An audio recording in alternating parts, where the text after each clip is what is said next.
So I'm excited to be here. And it's been probably 8 years. It's been probably 8 years since I've gotten up and done speaking. I don't think I quit better to like thing on. So kind of a brief introduction around me, going around the circle. Born in Alaska, now live on the tip of the Olympic Peninsula. Been doing this for a while now. Jesus, I'm old. Currently at a company called Stoke. They do Rust. They are hiring. I am working on integrating AI more. So I gave Gemini a little list of some of my past projects, and it gave me a cool icon. Then I was like, okay, go with this. So there'll be a little theme of Gemini making my presentation a little more artistic because I have no artistic skill. So along with all of this, kind of like I think a lot of us, there is this kind of persistent kicking of the tires and exploring different language. And there are their strengths, their weaknesses, there's things you like. And then I'm running to Rust. And it was one of those things where the more I understood it, the more I was just like, God, I love this. And that has kind of led me to try to find and approach the beauty of it as well as power. I think like Stoke builds rockets, so I had to have a reference to thrust to weight ratio. I think of any language that I played with, when we look at that trade-off of power and peace, I think Rust is at the top. I think that if I had my happy life, I would find a way to like evangelize Rust, be like, this is the language that you want to just introduce everyone to. This is the language that the code base becomes your friend and partner in building more stuff. And so I did a little exploration because I also started playing with some languages and some frameworks and came around to bed. I think that is pretty cool. So I did a little project that I will be talking about, but we'll talk about the most recent. So love my work, but I am going on 0 years of using Rust at work. My friend and coworker over there gets to use Rust every day. So basically, there's a year and a half of me going, as I watch my coworkers use Rust. Now, the cool thing is about 6 months ago, that really inspired me to write more just personal, just because let's do it for fun code than I have. Years and years. Almost all of that has been Rust. And now, kind of the culmination is I'm getting standard and meet some of you awesome folks. And I think that's great. So kind of my goal is a few things. There is that sound that a question mark makes one's phone. Everything I'm about to say is a question. It is, this is what I think I found easy. I think. So part of my hope is that we'll be like, oh, no. Let's see, try this. Also, like, if I can find cool folks to chat with and just geek out about Rust, like my direct team is amazing. They all love TypeScript. They don't need to be about Rust. So I usually, but so yeah, I think I've learned to stop saying I think. Like loose things, loose like I like to bounce ideas. I like to be like, oh, so it should get there. I like that. And so the more of that I can find, the more I feel like I'm growing in the language.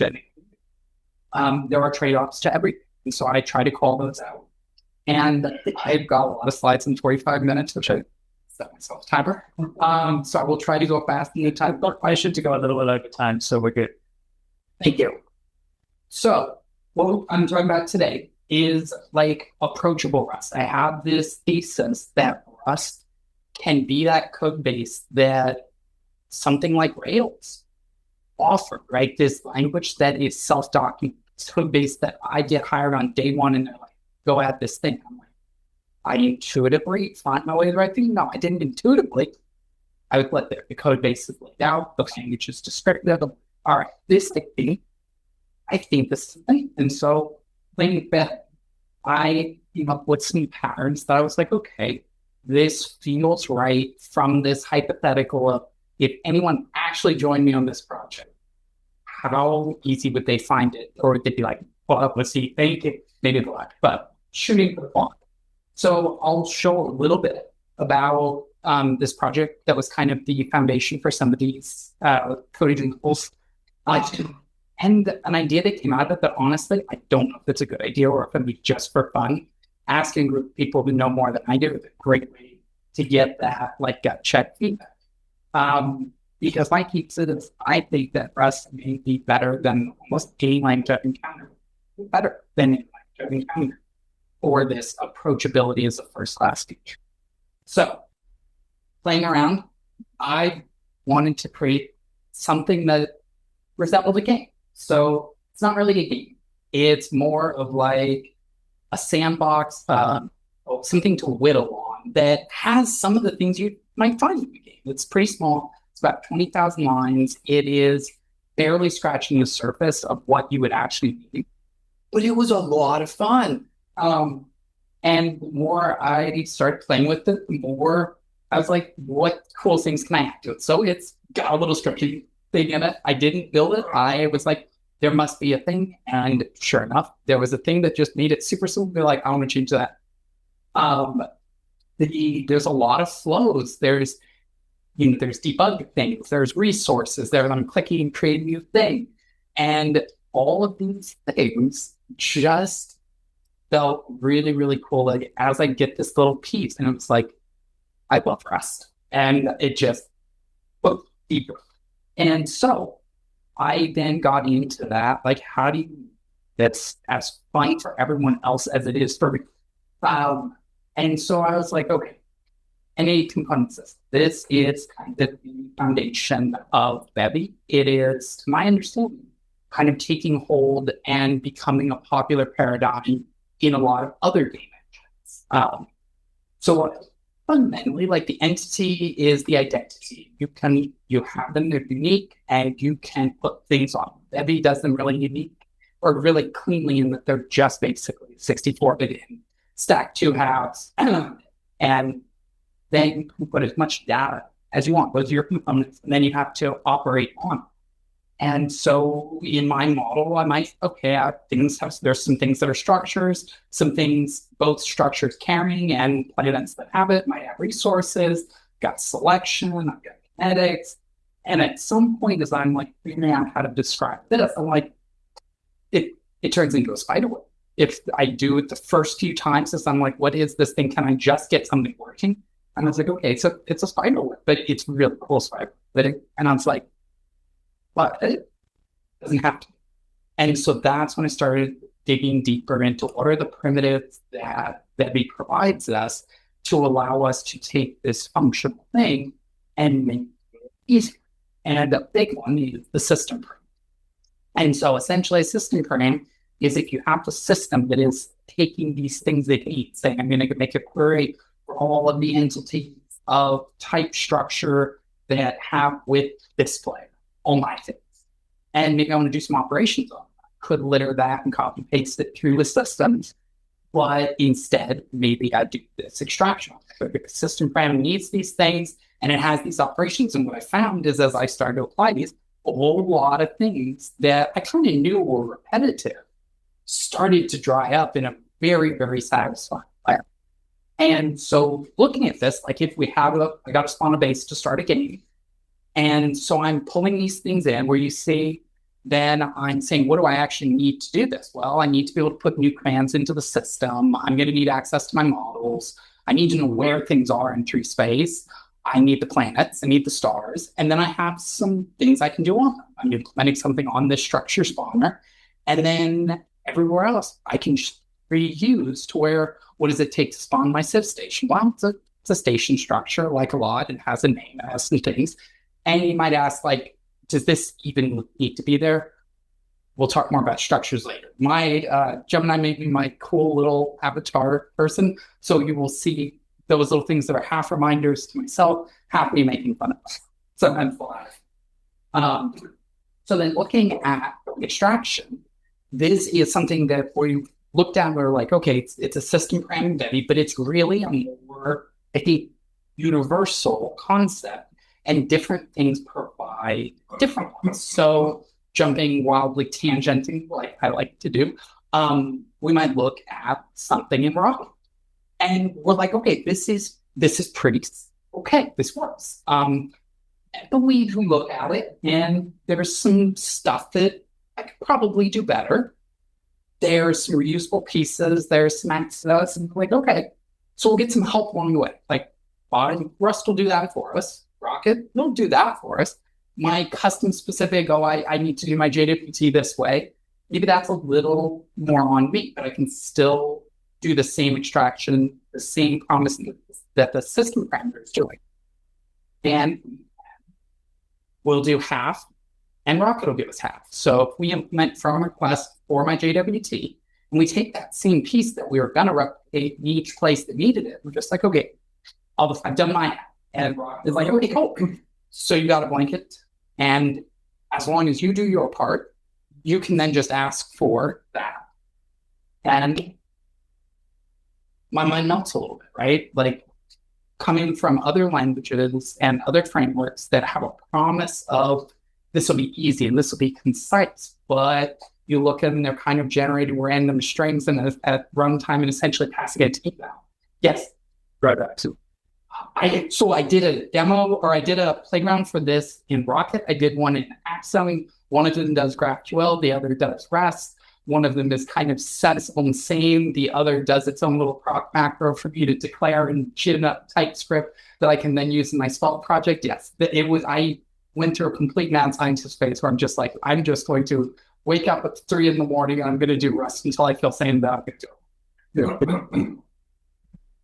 So the cool thing about this is there is so much here, because I'm so spoiled that I can sit here and ask for exactly what I want. I want my S3 connection, and I want that authorized thing. And Rock's just like, okay, no problem. You've got something powerful and very rigid, and like it needs to have something that conforms. And I'm sitting here right now, I just want YOLO my thing out.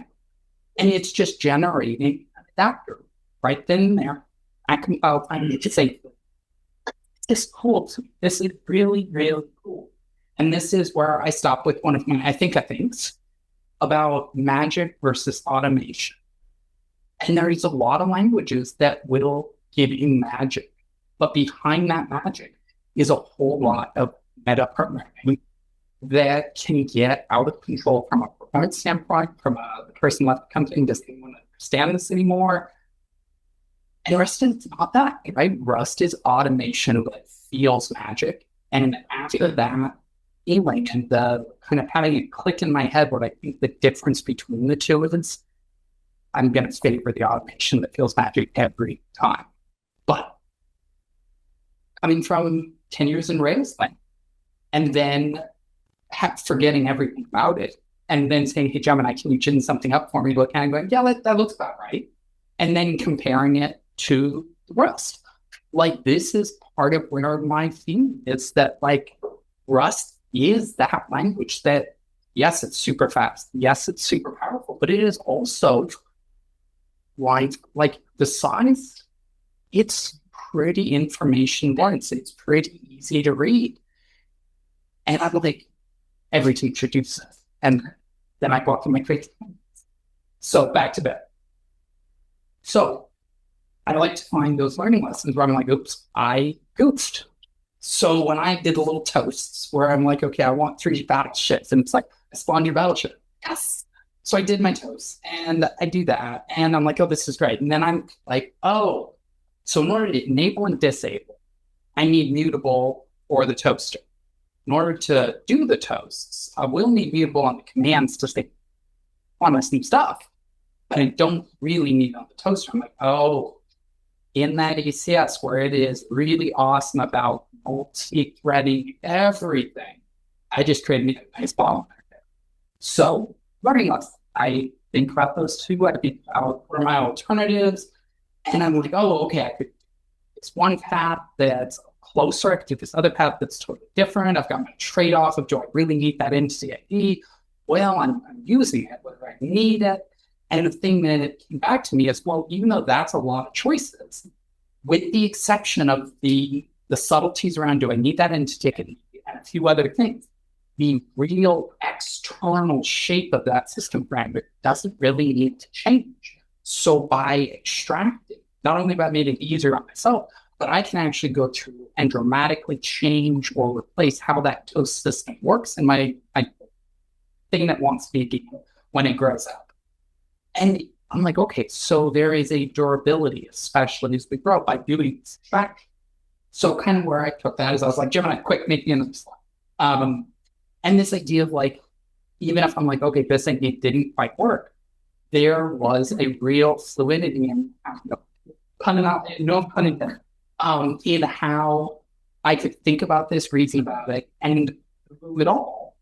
There was no point where I was just like, okay, disengage safeguards. I'm just going to attack till it works. It's like, I'm just letting Rust kind of keep me sane while I figure out what I want to do. So I think that systemgrams, and scratch that out, really any of these tools of extraction and encapsulation can be a great way to simplify. Even in some cases where I wasn't collecting a whole bunch of things together, I was just collecting maybe one query that I needed and some repetitive operations that I want to do in a bunch of places. It was nice to put in because grepping for the signature of a query you're doing and realizing that the tuples and O's and work how you're receiving this and how alphabetically sort. It's nice to put in. So trade-offs, they do count. There is rules around not having disjoint.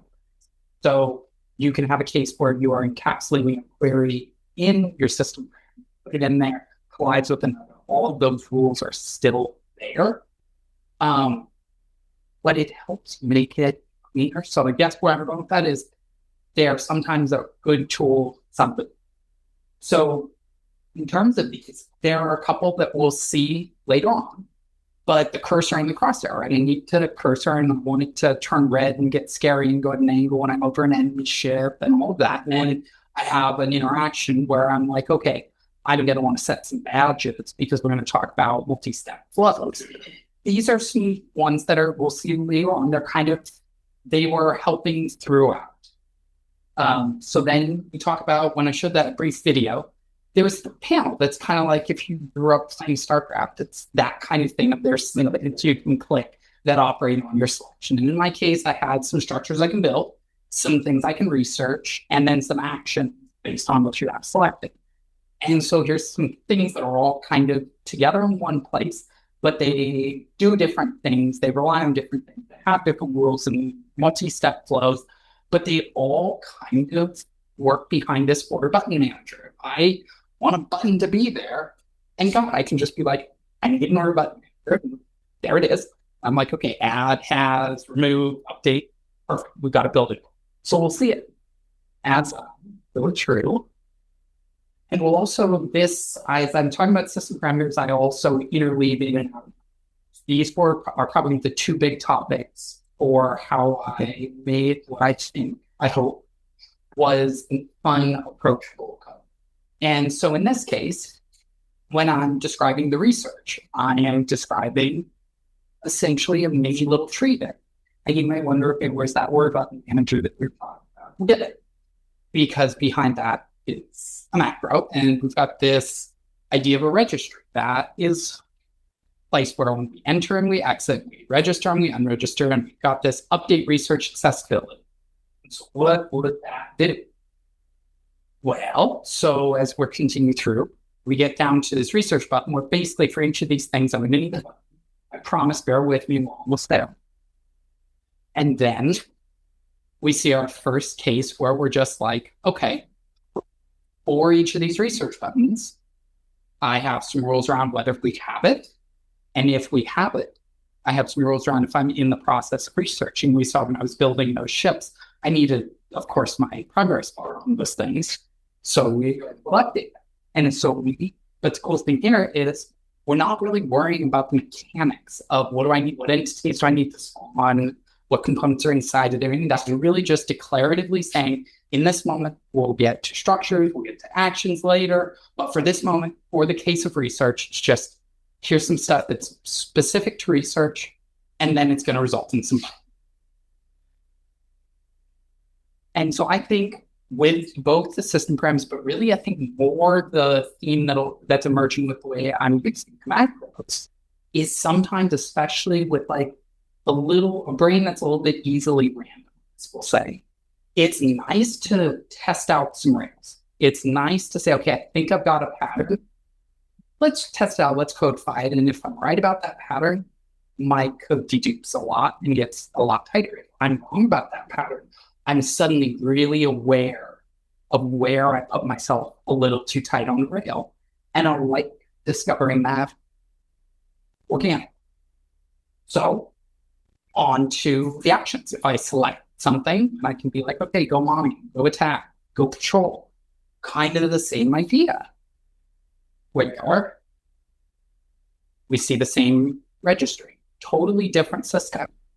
Not the research, now that action on a specific structure, but the input is the same.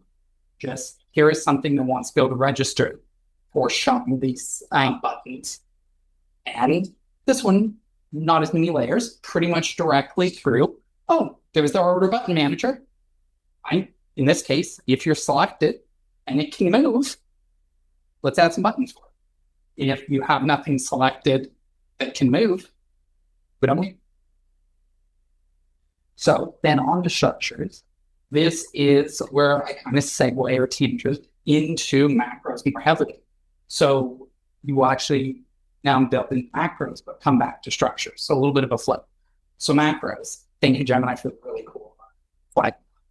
We've got the two kinds, right? We've got the declarative macros, aka macro rules, where these are essentially pattern macros. And I use these a lot for when I was kind of deduping down and trying to make things more ergonomic from the standpoint of I got a whole lot of these things. Let's make each incremental and CC as possible. Then there's also the prop macros. These are really circular. These are their own little crates. They compile first, and then they run sort of as a little sidecar along, or plugin probably, better word, along with the compilers. Those consume tokens and they. So in the case of structures, like as I went completely crazy with adding more structures than I knew what their storylines were, and some are built by, some are you get to start, some are built by structures, some are built by other shit. I was like, oh Lord, what have I gotten myself into? And I was like, this is gonna be kind of novel. And a few iterations later, I got something that I'm not gonna lie, I giggled a little bit when I got to this. I was just like, okay, maybe that's over polishing, but dang. And behind this, know that once I was done doing exactly that, we know this isn't, right? This is something really beautiful and tight and concise on top, but there's machinery. But the machinery's not bad. And actually, I think one of the things that excited me about this is there is a checklist that, especially in those times when I was like, could not sleep past 3 a.m. I'm awake. I'm like, okay, what am I going to do before I go to work? I'm going to add a ship. And I'm like, how did that go again? So I'm like, okay, crap, I got it. I'll add a Titan. Cool. And the first thing he does is errors. But they're the friendly kind of errors, because in this, there's literally a to-do list waiting for me. I'm like, oh, right, I forgot about this one Titan. I better do that. And it needs metadata. I better do that. And I need resource lines. I better do that. So, one, there's that structure spawner and delegating to the ship structure. And this, now that we see that it's behind the macro, we might wonder, like, why write this at all? And it's because I couldn't have simple thing, because I never can. And so a lot of these are not as simple as just spawn thing and return the ID. Some of them are like, and find the nearest planet. And you need a power conduit to be powering you to charge up before you fly out towards it. So I've left them there for now. If I can wean myself from all the extra spin up for each admin structure, they probably would crunch right down into that macro. So same idea, metadata and resource limits. And the cool thing is this macro unwraps this idea of this is a collection. And so within this, even though each one is declaring its own in a piecemeal way and is distributed across the files, at the core of it, we have a structure where I'm like, okay, here's a structure I want to spawn. And what are your resource limits? And it's like, okay, I'm going to find the right kind and dispatch. So spinning back to the orders. So if we're tired of seeing that registry.register, I like it when I see a familiar thing. I'm like, oh, I remember this part. I know what happens next. It's a button that is there. And I'm starting to get the pattern of like, okay, inside it there, I'm getting those structures. I'm figuring out what I can do. Oh, the order button. I'm like, wait. I bet I know what comes next. Have some update. Yep. So each of these different things, different roles, different responsibilities, really the only thing in some is that they share with you is that they have a button in that little box. They all do come back to a consistent interface, and none of them care about the specifics of how I put together that little sidebar where all the actions are. And I'm like, okay, that's all.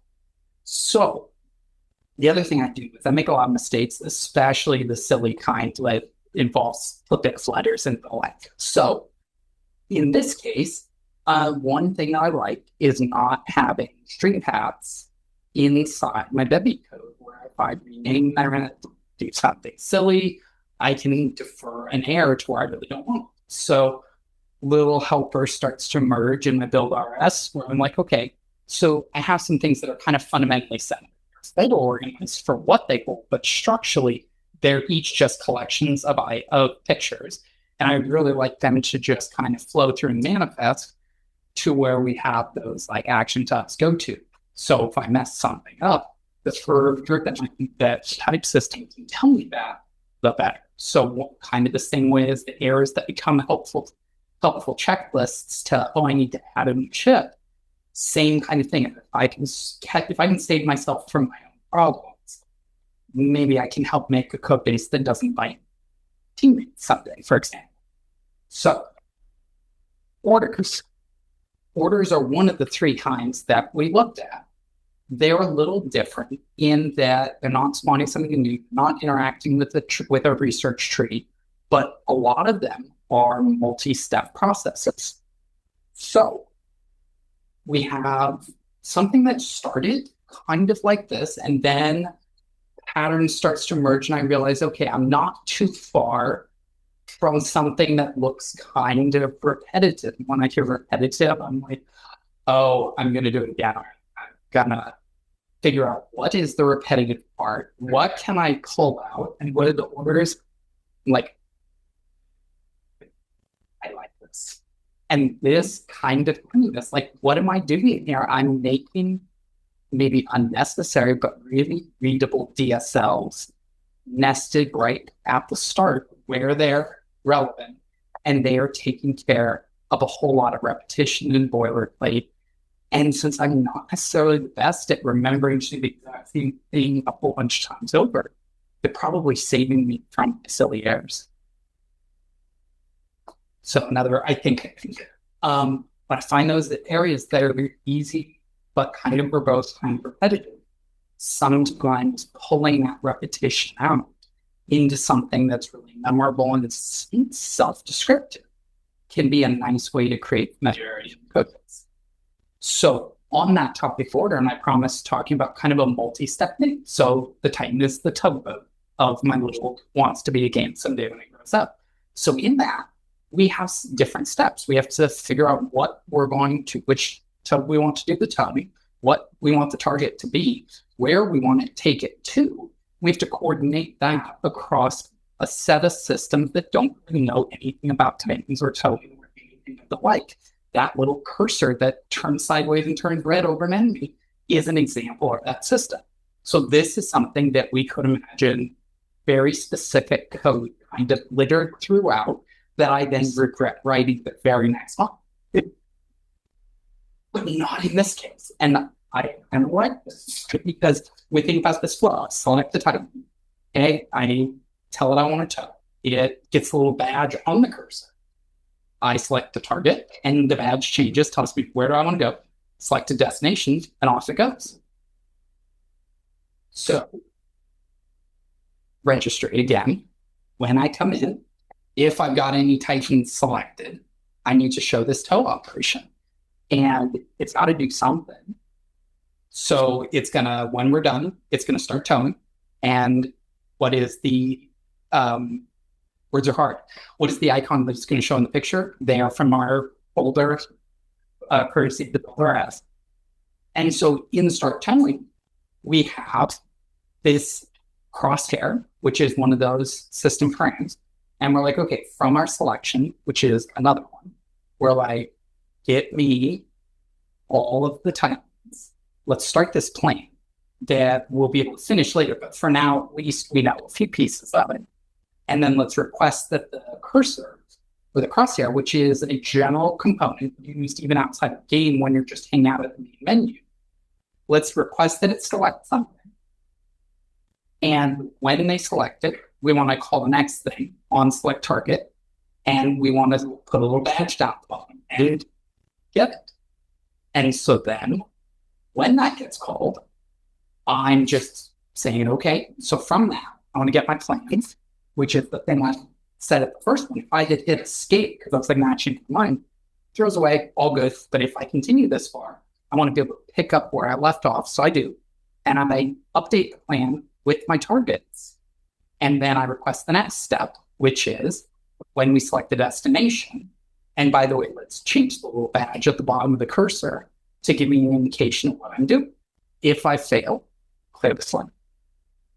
So we get to the next step where we do the same thing. We get our plan. So we're now the third step, this multi-step process going through independent systems that know nothing of this.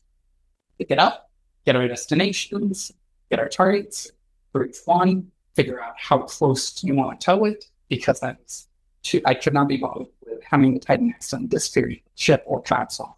So each thing can basically say how much distance do I need. Then we insert an order and we're done. So that flow is handled inside of a path that really all I am caring about is this tow operation that I want to set up. And I've not done anything directly with cursors or spawning or selection or really anything. I've got a really nice harness here that I can go and build as many of these flows as I want because I started to build the foundations for it.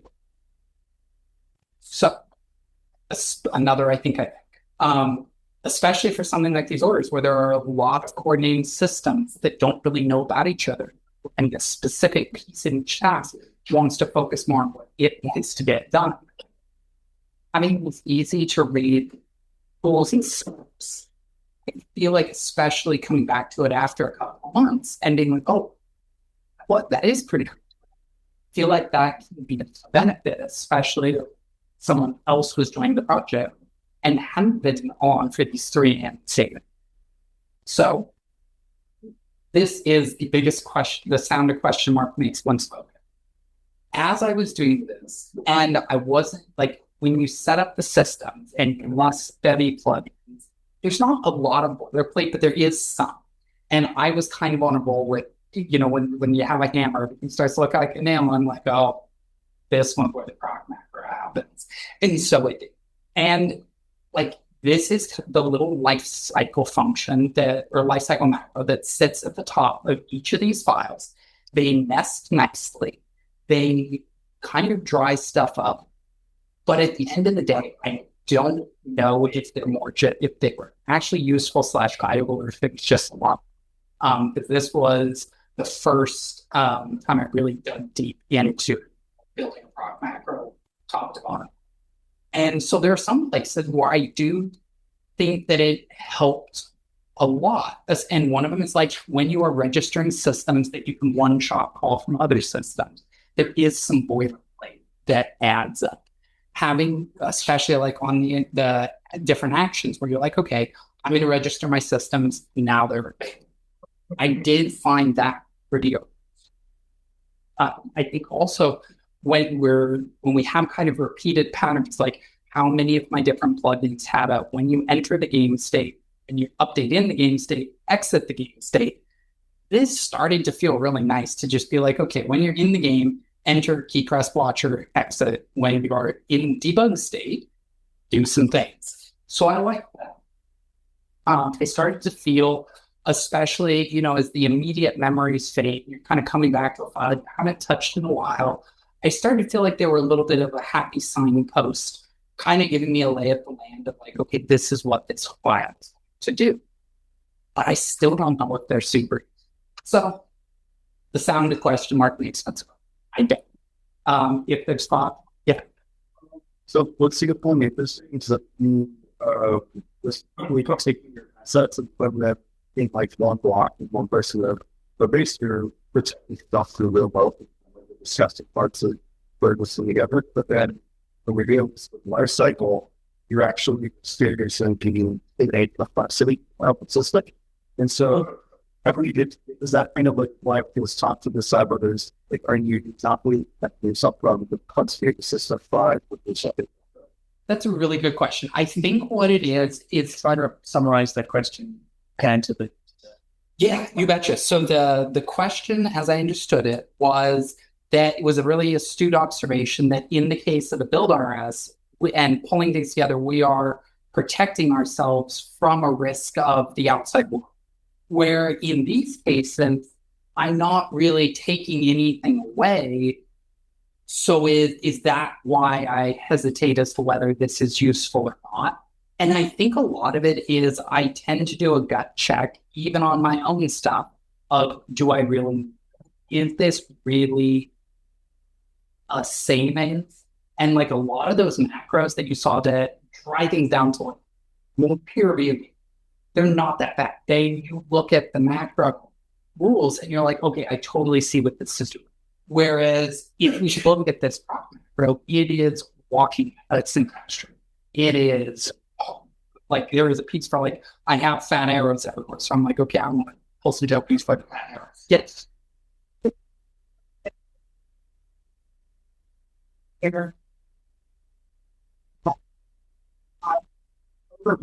partial when that you can have that process regardless while the play on motion as I'm writing in a different language. Find for people to see on that's so it almost thing on actual not speaking.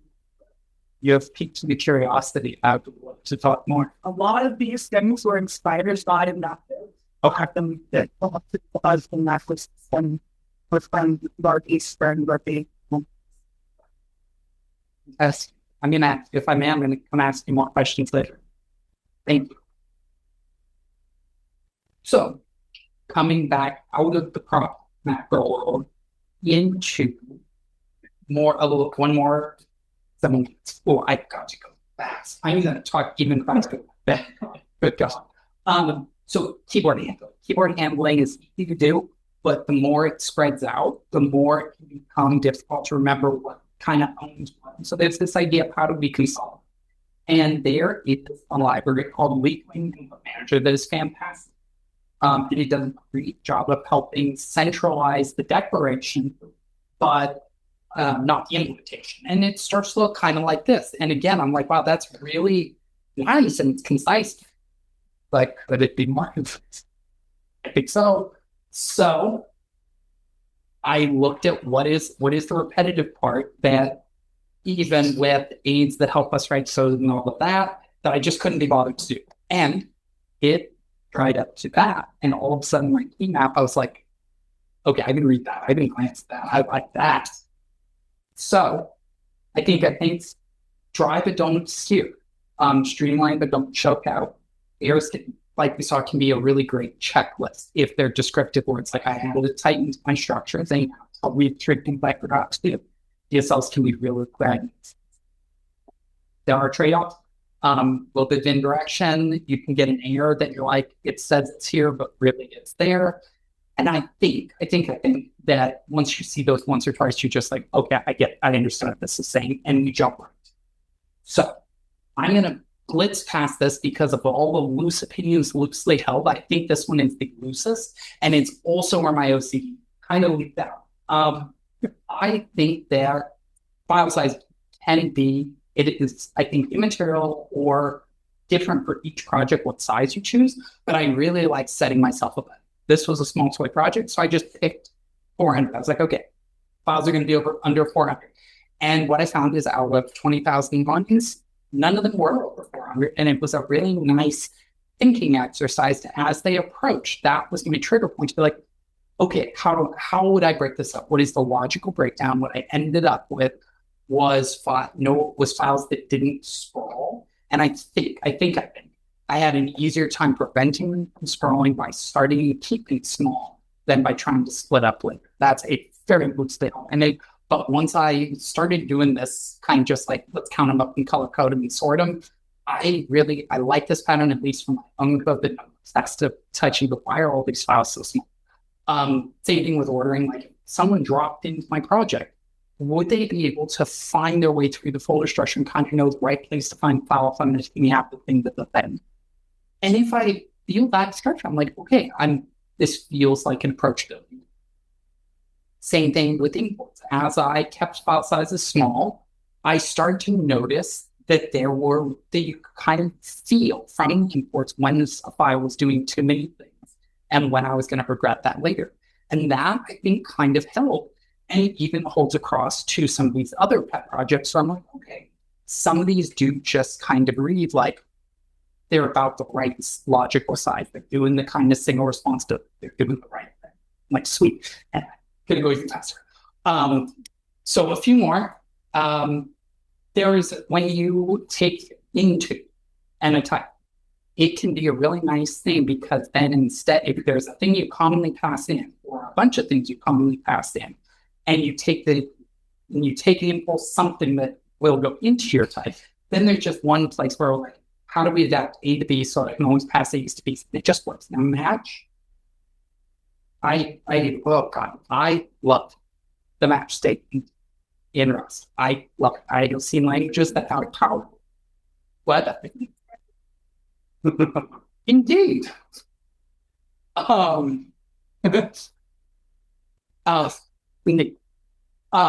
the conciseness and the expressiveness that you find in it is the magic. And I wish more languages could do that. The other thing is, I think the bar checker can be pedantic, but I miss it every time I don't have it at this point, because there was that moment where it clicks in my head where I'm like, I know what it's trying to say to me. Get it? And at that point, the more I leaned into like, why is this? Why is it telling me this? Why is it warning me about this? I really started to realize that it was a beautiful partner coach in doing this. And I like to have at least one good quote. John Jen said is like one of the pillars of the community. And if I redacted the language, because I think in general, what we can find is that a lot of languages, new languages, old languages, a lot of languages decide they're going to start anew. They're going to take their own take at it, and they get some things right. They get some foot guns reintroduced. And the more I spend time writing Rust, the more I feel like it is really true that they have baked a whole lot of history and best practices into the language at such a foundational level that it is amazing. I wish I could do it more. So, last thing in my 60 seconds is AI, right? How do we use AI? And one of the things I found is it's really great for research. Gemini, especially when I was trying to be like, okay, I'm going to learn Bevy as fast as I can, something I've never heard of and don't know what existence yet. It's really good for brainstorming. When I'm like, I've never designed a game, and I'm like, hey, Gemini, I want to make a new ship. What kind of ship should I make? And it's like brainstorming along. I'm like, okay, this is cool. Fantastic for rough cuts. I suck at GSL. The last time I did graphics stuff was like 20 years ago with quick visuals. You saw a lot of these slide decks. Like, I can't draw, like, you asked me to draw 2 lines parallel and I would fail. And so for me to stand here and actually have visuals, what is and also I'm great for a site called Meshy AI that let me for free generate 5 ships, I think, because if it weren't for that, these would have been my ships. I'm pretty sure the sphere would have been the planets, but these would have been the rest. And if they look like the standard built-in primitives that Bevy gives you for free, yes, they are. But instead I had these. And these are not replacing an artist because I'm not one. These are a rough sketch. These are napkin sketches. And honestly, they're great. They're free. I get what I paid for. They look like I did not a Play-Doh, but they're so much better than anything I could have done myself. So closing, so closing, rest is beautiful. I think there are some languages that start with fewer keywords, fewer characters, fewer this, fewer that, and a lot hiding beneath the surface.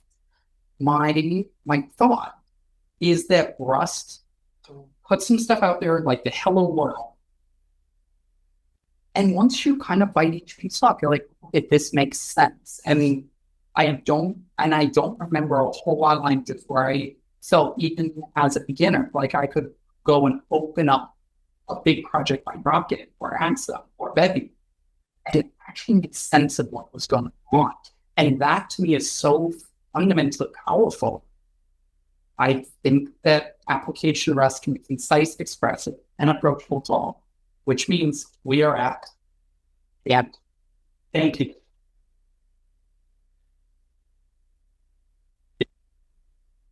I know. I think it's really funny. I love that quote. Can I say what quote?